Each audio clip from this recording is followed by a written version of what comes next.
ఆదిలాబాద్ పట్టణంలో నిర్వహించిన ఎంసెట్ ప్రవేశ పరీక్ష ప్రశాంతంగా ముగిసింది. పట్టణ శివార్లోని నలంద డిగ్రీ కళాశాలలో పరీక్షా కేంద్రం ఏర్పాటు చేయగా అగ్రికల్చరల్ విభాగంలో 2 విడతలు పరీక్ష జరిగింది. ఉదయం 9 గంటల నుంచి మధ్యాహ్నం 12 గంటల వరకు, మళ్ళీ మధ్యాహ్నం 3 గంటల నుంచి సాయంత్రం 6 గంటల వరకు పరీక్ష కొనసాగింది. నిమిషం నిబంధన కారణంగా అర్హులు గంట ముందే సెంటర్కు చేరుకున్నారు. వారిని క్షుణ్ణంగా తనిఖీ చేసిన అనంతరం సిబ్బంది వారిని లోనికి అనుమతించారు.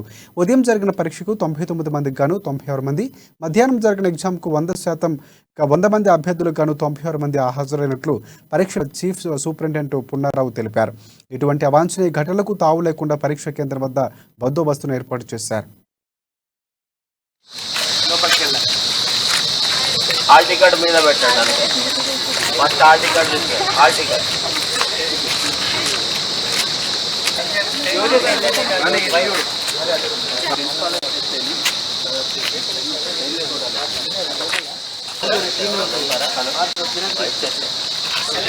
Checking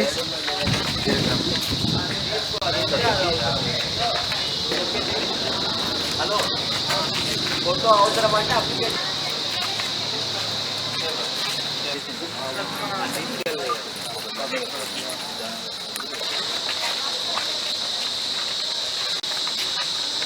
ID proof and trans